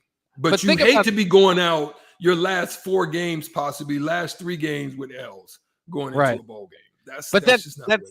That's the deal, though, too. I mean, you can really put some momentum behind whatever you've done. Say you do fall to Illinois or whatever. You lose a game you're not supposed to. You have a chance to make it up there at the end and make it up in a big way to get momentum going because you haven't beaten those teams in quite some time. Mm-hmm. So that's why I think it's going to be an interesting season. It's going to be interesting to watch. I think those early games are going to set the tone for my eye test to tell me a little something. How they do at home against Oklahoma in that rivalry that has been long-standing for so long. How they recover from dropping the ball on that one on the road. And then how they follow it up. Win or lose at Oklahoma, the follow-up game at home against Indiana, those games and then those 2 road games that follow that are going to tell me a lot as to how things could possibly go unless they just have a dramatic change. So those are some things to watch, Bach, but I'll let you finish before we go and take this good break. Oh, I just thought it was funny. Thunder on the text line says, I know it's been a long time since we've been good, but this might be the most depressing conversation I can recall in recent years about Nebraska football history. It is what it is. I don't know what I could come out here and tell you, we can fart the fight song, as our Gaskins and Stevens used to say. But unfortunately, I'm not sure that this is the off season to hype you up. I think this is the off season to be quite real about it. Keep it real. Going to be tough to get to 500. I know the schedule is easier, but they haven't done it in years. Again, they lost a lot of that draft class. I'm excited. I mean, I think it's weird, and I don't want to be stuck in this place of hoping for mediocrity and trying to get to 500, right? But it's the reality of the situation. It's where you're at, and it's the next step for the program. And maybe they can do it all at once. Maybe they do go 9-3 this year. Somebody points off the text line. He thinks Adrian was a big part of losing all those games. So maybe they flip it. Maybe you go 9-3 this year. And then next season's conversation is about winning the West and improving the 10 wins and being back and all that sort of stuff.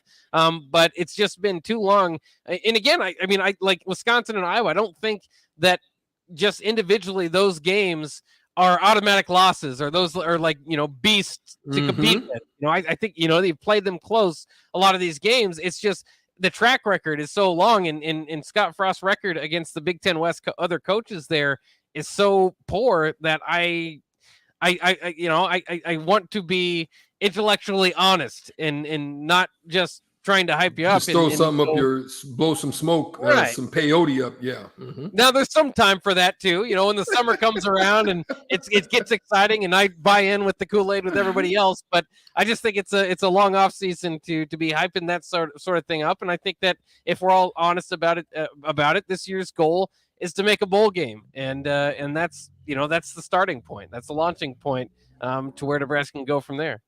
Obviously, we did tap into this segment. Thank you guys for tapping on us, the text line, and giving us your points of view. We appreciate that. We got to take a break right now. We'll be back to talk a little bit more about hitting the hardwood. We got NBA playoffs to discuss. Some things happen. We'll talk about that. Kyrie Irving.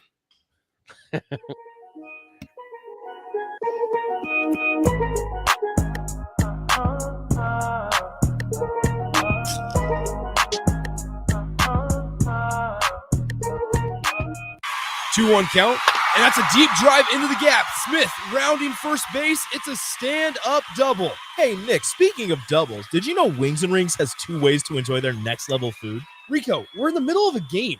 The game can wait, Nick. One way is to stop by one of their Lincoln locations. They have 2 great locations at O Street, Meridian Park, and 40th and Old Cheney in Williamsburg Village. You said 2 ways. What's the other way? You can order online at wingsandrings.com. James Enterprise Incorporated, that company that hauls your gravel, rocks, and material for your farm or construction site, says thank you to the people of the healthcare community for putting yourself in the way of danger to save the public. That is what it means to be a hero and to build a beautiful legacy. This message brought to you by James Enterprise Incorporated. For all your hauling of rock, gravel, and materials, call them at 402-432-6740. That's 402-432-6740. 93.7 The Ticket, Fox, KFXL weather. Sponsored by Security First Bank, a relationship you can count on. Your first alert weather forecast tonight, clear and cold. Overnight lows 28. Partly cloudy, warmer, very windy on Tuesday, highs near 60, and south winds gusting over 40. I'm NTV Chief Forecaster Kent Boughton for 93.7 The Ticket and theticketfm.com. Water heater gone? Call Bryant. The price you're quoted is the price you'll pay. And in most cases, same-day replacement. Bryant Air Conditioning, Heating, Electrical, and Plumbing. 467-1111. There's nothing quite like the Mercado by Certified Piedmontese beef. The Mercado offers unique ingredients you can't find anywhere else, open every day from 8 a.m. to 8 p.m. The full-service butcher shop and retail store is wonderful for meat lovers with their exclusive certified Piedmontese beef and assorted sausages, plus other quality meats, including pork, chicken, and a wide range of the freshest seafood. Plus, every Friday from 11 to 2, the Mercado serves up the best lunch in town on their Friday Feast menu. Stop in at the Mercado today at 84th and Havelock or visit their website at cpmercado.com to see current deals. People always ask, what are Jake and Sip like when they're off the air? Well, the answer probably won't surprise you. Hey, Jake, your Honda's looking a little dirty. Says the guy whose license plate is barely visible. I mean, do you even care about that thing anymore? It gets a little uncomfortable. Now, that's when I jump in. Hey, whoa. Mark, did you get a new car? Nope, just took my car down to Nebraska Auto Detail. Joe and the staff made the outside and the inside look amazing. Maybe you guys need to go. Okay, wise guy. Settle down, Jake. Call Nebraska Auto Detail today at 402-601-5086. It's only a room with shelves and books, but it's far more magical than it looks. I'm Jenny Benson, president of the Nebraska State Education Association. Instill a love of books and learning by reading to your children and grandchildren. Create a lifelong habit that leads to a successful future. I think that I shall never see a place that's more useful to me. Sponsored by the Nebraska State Education Association, aired in cooperation with the Nebraska Broadcasters Association and this station. Action Plumbing, Heating, Air, and Electric always makes safety a top priority for our home and office. In under just 1 hour, their team installed the state-of-the-art air scrubber system directly into our existing HVAC ductwork. This technology purifies the air and reduces exposure to common bacteria and viruses, creating a safer breathing environment for my family. Action delivers honest quality services we can count on. To learn more, visit actionlincoln.com.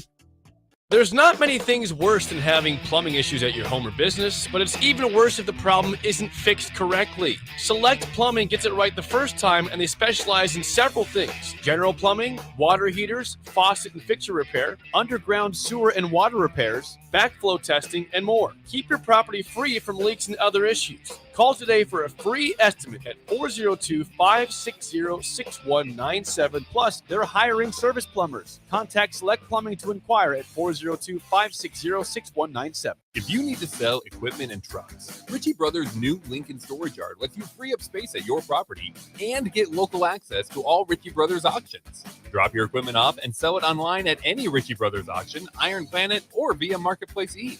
The yard is at 8801 Highway 6 in Lincoln. It's secure and makes for easy in-person buyer inspections and pickup.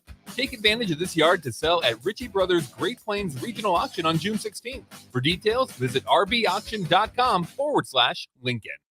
Back to On the Block with Strick and Bach on 93.7 The Ticket and theticketfm.com.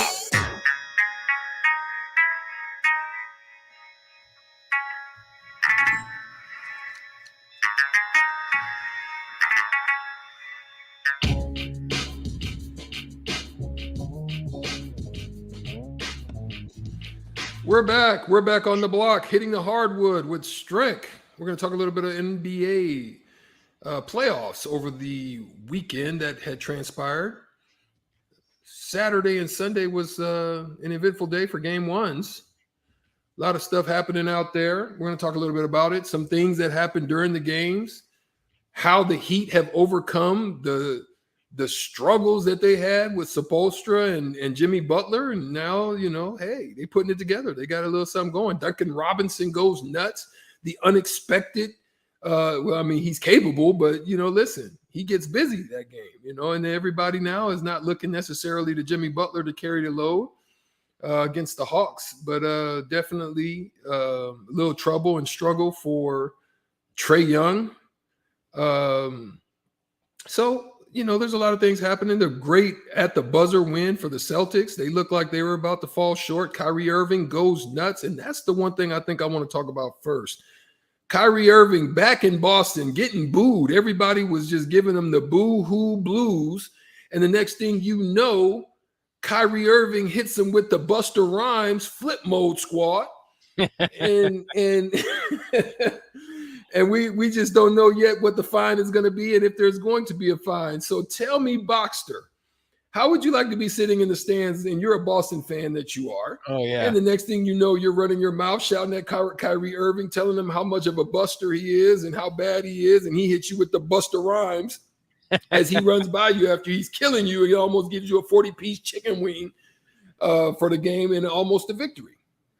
Yeah, it's kind of a weird situation because usually if you're a heckler, that's what you want. All you're doing is looking for a response, and if you get one, you've kind of won, right? You're in the player's head. Unfortunately, it looks like it's not a good idea to be in Kyrie Irving's head because he will hit buckets left and right, so nearly sink the Celtics. So I thought looked like the better team. They kind of had a struggle there in the fourth quarter, let the Nets get back into it, but they're the best defensive team in the league. They were hitting a lot of good shots. Marcus Smart played out of his mind again. He's one of the best defensive players, but it looked like if you can get to Kyrie Irving, he gets better. So I don't know if that's good or not. I can't wait for game 2. The atmosphere is going to be crazy. Now, kind of because in the game, some fans see the flipping off, some don't. Now it's well publicized. He's public enemy number 1 in Boston. He already was, for what it was worth. I don't know if you remember last year, the controversy of him stepping on cartoon logo guy at midcourt, right?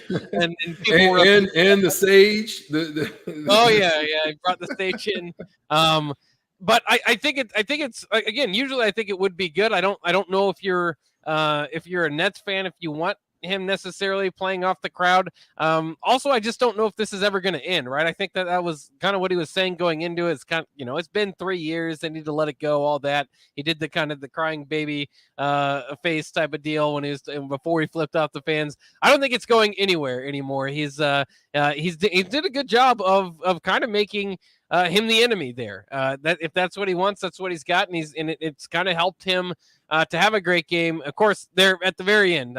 They decided not to call the timeout.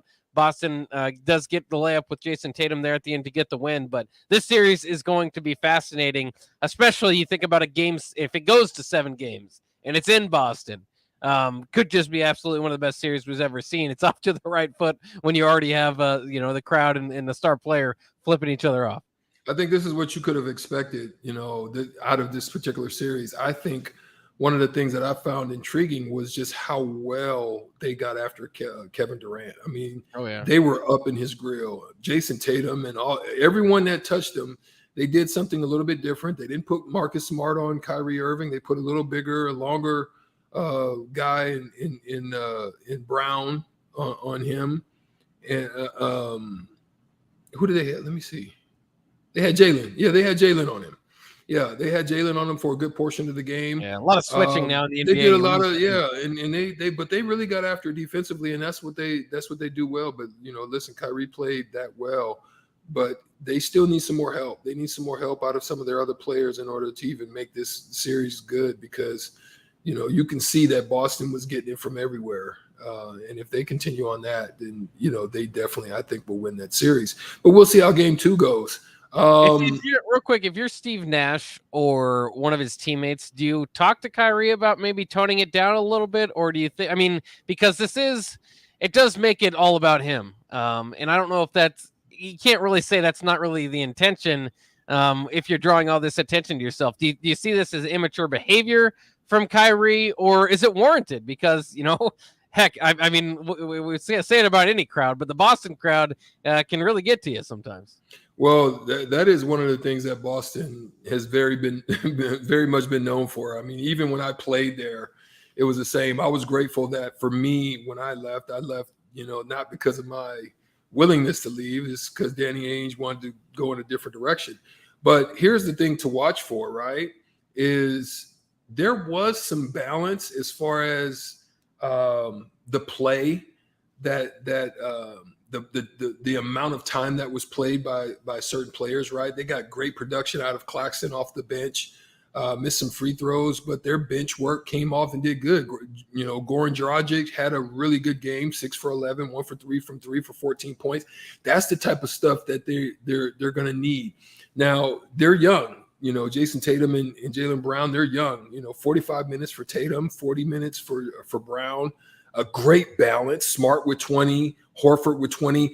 Out of their starters, that's tremendous. That's the type of stuff that they want. But then they had some guys that came off the bench and gave them a little bit of bereavement and some good, like almost 17 points out of them. So that's solid. But we're going to see in this next game how the elderly statesmen in Irving and Durant are going to be able to maintain those similar types of minutes against, because they had to do it more. They had to do it more often than the Celtics of Tatum and Brown. And so we'll see how in a long series, a drag out series, how that's going to affect them and ultimately how the series will go from that point. Yeah, I can't wait for game 2. I think, again, with just the heat that's on. Some people, I guess, don't like the NBA for the drama that goes around it. For me, I soak it all in. This is the NBA playoffs. For me, this is it. This is what I kind of live for, so I can't wait for it. Well, no nonsense. The Heat did what they were supposed to do. Trae Young struggled tremendously there. Giannis did his thing, as he does as a potential MVP candidate. Definitely top 3 for me. 27, 16, 3 assists, but he just looked like he was just tremendously dominant. Great defense. They did a wonderful job in finishing that game because it was still kind of tight. But again, the home team winning game 1, as it's shown right now, that's not a problem. You got to try to get one if you're a road team. One of those games you got to try to get. So losing the first game is not the problem. It's what you do in the second game. If you make it close, if you're going to be able to go home and at least be in the fight. The one that didn't surprise me was the Jazz getting it done because of the way that they play defense, because of their team. Donovan Mitchell went nuts. Jalen Brunson tried to pick up the slack at 24-7 and 5, but he's not Luka Doncic. They come up short by 6 points, 99-93. So the Jazz takes one on the road. Out west, it looks like the road teams was getting it done. Timberwolves go into Grizzlies territory and dominate in a tremendous fashion. I mean, it didn't even look like they were in the game, for that win for me. They looked very good. Edwards and Towns and that whole crew did a wonderful job going on the road and getting it done there. How do you think about the West teams other than, the Warriors putting in work against Jokic and the Nuggets? What do you think about what's going on out west, them stealing it on the road? Well, it is sad to see, like you said, the Nuggets after Jokic's. I think he'll win the MVP, his back-to-back MVP, and another year without a healthy roster. It's tough to keep up with the Warriors of all teams if you don't have your full team. Give it a go. Yeah. We'll see game 2s tonight there. You mentioned Utah and Dallas too. Don't forget about Donovan Mitchell in the playoffs. We have all these different playoff P and naming all these different guys in the playoffs. Donovan Mitchell kind of gets lost in the regular season, but he averages darn near 30 points in the playoffs, and he did it again this past game. One of the all-time best scoring percentages in the playoffs, and so we'll see if he can do that. Doncic, obviously, coming back would be a huge lift to Dallas, really their only shot. But I am intrigued by that Minnesota game too. I mean, if you can win 2 on the road and bring it back to the Target Center, that would be huge. And I don't know. I mean, we've been doing it all year, talking about Memphis, the young team. I mean, they're good with their star Ja Morant. They're good without him, but they're not playoff tested, and neither is Minnesota. But those are the two young teams that, two of the youngest teams left in the playoffs, and could just be huge. I just think that maybe the Timberwolves have that edge there with a D'Angelo Russell and a Patrick Beverly, guys that have been through hard-nosed guys. Yeah. And I know Memphis, you can point to like a Steven Adams or something. You've got some of those guys there, but I'm also interested in long term. We've talked a lot, glowing things about Ja Morant. I've heard other ideas out there that he might not, along with the record that Memphis had, make his team better. Kind of like a John Wall, Russell Westbrook, where he's got all the athleticism in the world. Certainly helps get his own points. Even will rack up some assists like Russell Westbrook did here and there, but might not make the team better. Do you see that as a fair comparison, or do you think it's too early in Ja's career to lump him in with those guys? I still think it's too early. I still like what they did without him. I still like the way that they played. I mean, they scrapped, they got after it. But it just looked like Minnesota was just a little bit more effective, especially on the defensive side of the ball. But I still think it's a little too early to make that assessment about him. But this series will go a long way as to kind of starting to shape that mind frame, being it's really their early part of their first time of really doing this together as a unit. How much can they keep together? How much can they continue to grow together? And what will they learn from this playoff series? So those are some of the things that I'll watch for. But talking about that tonight, I mean, we continue the playoff run. I mean, Monday, April 18th, we started off with the Raptors Sixers. They just look too strong. Embiid, averaging 30, 12, and 4. That's a phenomenal thing. I just don't think that Toronto has enough weapons to be able to keep up with them. So they'll start it off tonight at 7:30 on TNT, and then at 8:30 we'll see the Mavericks again try to get a win at home against the Jazz, and we'll see if Donovan Mitchell can keep his streak going at putting up the numbers that he's putting at getting a 30-piece in the playoff series. They go at 8:30 on NBA TV, and then at 10 out west on TNT we'll have the Warriors again taking on the potential Nikola Jokic led Denver Nuggets. So that's the lineup for tonight. I mean, we're going to take a break right now. We'll come back and we'll finish up the segment talking a little bit about NFL wide receivers trying to hold out for the bag. The market has been set. We don't know for sure how it's going to pan out for them, but a lot of them are trying to hold out and see if they can get in on the money ball. We'll come back right after this on The Block.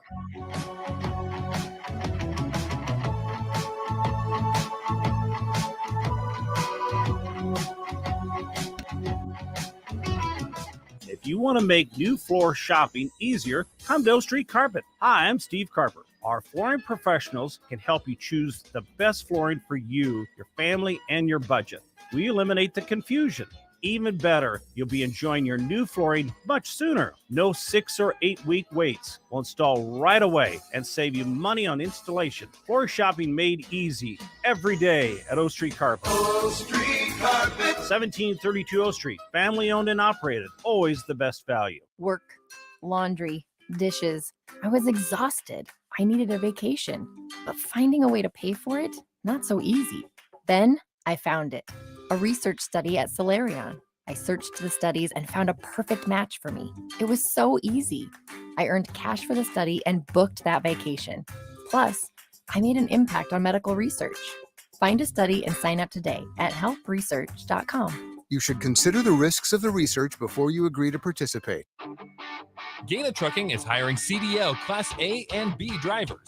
Gaina Trucking guarantees a 40-hour work week year-round, and their strong team culture makes it not a job, but a career. Gaina Trucking offers health, vision, and dental insurance, 401k with company match, an employee assistance program, and other bonus programs. Build a better career today with great team culture at Gaina Trucking. Learn more and apply today at GainaTrucking.com.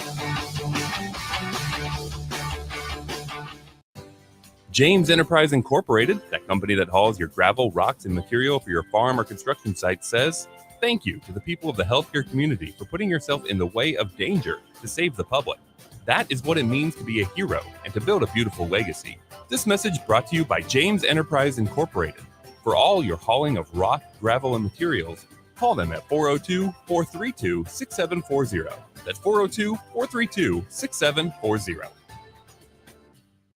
2-1 count, and that's a deep drive into the gap. Smith rounding first base. It's a stand-up double. Hey, Nick, speaking of doubles, did you know Wings and Rings has 2 ways to enjoy their next-level food? Rico, we're in the middle of a game.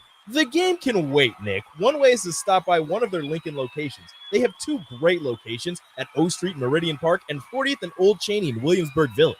You said 2 ways. What's the other way? You can order online at wingsandrings.com. Water heater gone? Call Bryant. The price you're quoted is the price you'll pay. And in most cases, same-day replacement. Bryant Air Conditioning, Heating, Electrical, and Plumbing. 467-1111. There's nothing quite like the Mercado by Certified Piedmontese beef. The Mercado offers unique ingredients you can't find anywhere else, open every day from 8 a.m. to 8 p.m. The full-service butcher shop and retail store is wonderful for meat lovers with their exclusive certified Piedmontese beef and assorted sausages, plus other quality meats, including pork, chicken, and a wide range of the freshest seafood.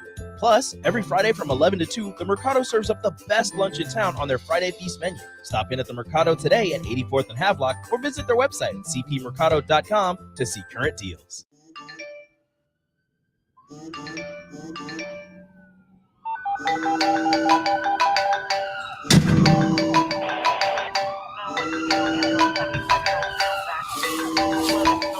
Hey, Mom. Yeah, I got in a crash. I'm okay. I was wearing my seatbelt. People count on you to buckle up. Click it or a ticket. Brought to you by the NDOT Highway Safety Office. Brown Shoe Fit is gearing up for spring with new inventory on the way. They're stocking up on new spring sandals and athletic shoes daily in brands like Brooks, Hoka, Keen, Merrell, On, and many, many more. Browns has the local professionals to get the proper fit, aided by their high-tech foot scanner by Atrax. Spring is the season to be active and busy. Don't let your feet lose their support with old rundown shoes or sandals. Stop by Brown's Shoe Fit today, just south of 66th and Q in Lincoln. You want to feel important. You want to be a part of something bigger, something that matters and can help change things. You want to feel like you belong. We know. We felt that way too. And that's why we did something about it. We aren't just Army National Guard soldiers. We are normal people just like you. But our part-time service in the Army National Guard means we get to be more. When our communities are in need, we get the chance to stand up and do something about it. We get to serve in our own region and help the people we call neighbors. Whether they are in the mountains of New Mexico, the plains of Nebraska and Kansas, the ranches of Oklahoma and Texas, the farmlands of Missouri and Arkansas, or the bayous of Louisiana, we are here for our hometowns. And together, we can make a difference. Take on your legacy. Visit NationalGuard.com to find out more. Sponsored by the Nebraska Army National Guard. Aired by the Nebraska Broadcasters Association at this station. Back to On the Block with Strick and Bach on 93.7 The Ticket and theticketfm.com.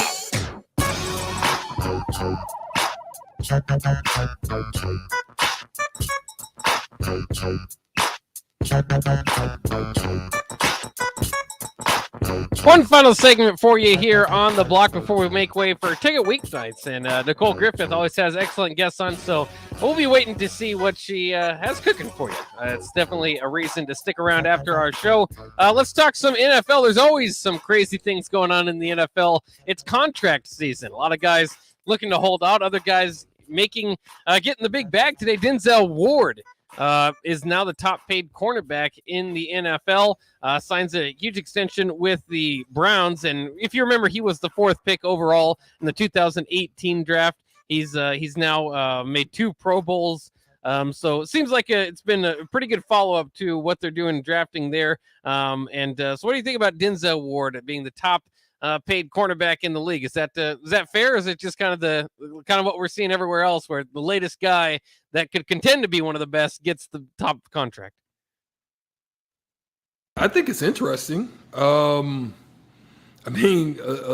a lot of unusual things that are happening out there, but I think that's one of them that just happens to be in the mix of it. But at the end of the day, listen, kudos to him.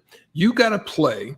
You've got to leverage. You've got to put up the numbers, and then you get the opportunity to negotiate if they feel you're the right combination for what they're looking for and what they need for what you provide to the team.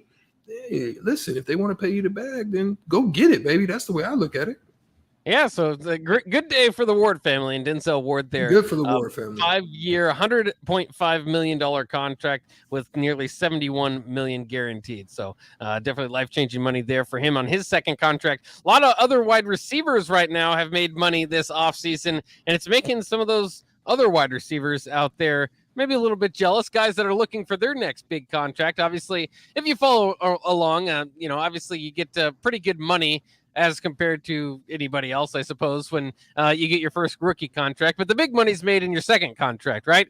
You've shown that you can make it in the league. You've still got a lot of upside, and that's what these guys are working on here. Deebo Samuel, A.J. Brown, and Terry McLaurin from their respective teams. Of course, the 49ers there for Deebo Samuel, Titans, A.J. Brown, and Commanders, Terry McLaurin, are all expected to hold out as they're seeking new contracts. It's been a big year for wide receivers, obviously. Devontae Adams, Tyreek Hill, to include Stephon Diggs, Christian Kirk, a lot of guys getting big money. And now these guys are holding out. And I've seen it, especially even with Deebo Samuel, where, he's the absolute star of the 49ers, probably the primary reason they made it as far as they did last year.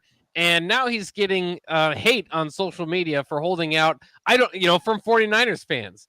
I would think that we're kind of at a time, especially, the NFL is not going on, right? You're not losing any games here. You've got a guy that's clearly, he doesn't have to go to some of these mini camps to get prepared. I would think that we're kind of at an age where these things would be overlooked. Now, I understand if it's kind of a chicken situation, like between Kyler Murray and the Cardinals, where you start to get frustrated as a Cardinals fan. But if I'm a 49ers fan, I don't understand the hate toward Deebo Samuel, because he wants more money. A lot of these guys are doing that, especially coming after their rookie contracts. And, for Terry McLaurin, it makes especially a lot of sense because he's a third-round pick. So he doesn't have now back-to-back 1,000-yard years. He wants to be paid for it. Fair. Yeah. I listen, I think I can look at it from both a basketball standpoint and from a football standpoint. But I would say in that order, the one that has the most leverage is definitely Deebo Samuels. I think he's got the most leverage of them all. I think AJ is an integral part of what they do with the Titans, but I still think that he's not the top tier aspect of what they do. I think Terry still has a bar to raise for himself to become in that elite category, but I still think he should be fairly compensated. I'm very reminded of Scottie Pippen in that whole situation where Scottie was well undercompensated. And listen, that was part of what his agent did. So he, rightfully so, should have played out his contract as he negotiated it, right? He was looking for more of the longevity of it, and sometimes that's the risk you take. And so I think it's a balancing act. I think the wide receivers have the ability to take that time to throw it out there as to what their expectations are, but I also think that the owners have the right to say, hey, we'll wait on that. We'll pause on that. And so I think that's where we find ourselves, but I don't think the fans should be getting upset about it. It's all part of the negotiation part of the deal. Yeah, we'll see. And it seems like these days it is like, if you are going to have leverage, then you're going to want to restructure your contract before it ends, right? So, these rookie deals that are coming up on their final years, it should almost be expected. Now, if you're a guy that's kind of mid-tier, you don't know if you're going to get that next contract, you go ahead and play through it and then deal with what you have in free agency. Because they can cut you. Yeah. Let's be real about it. They can pay you $70 million and you may only get $25 million of it. They can cut you. Yeah. You always got to think.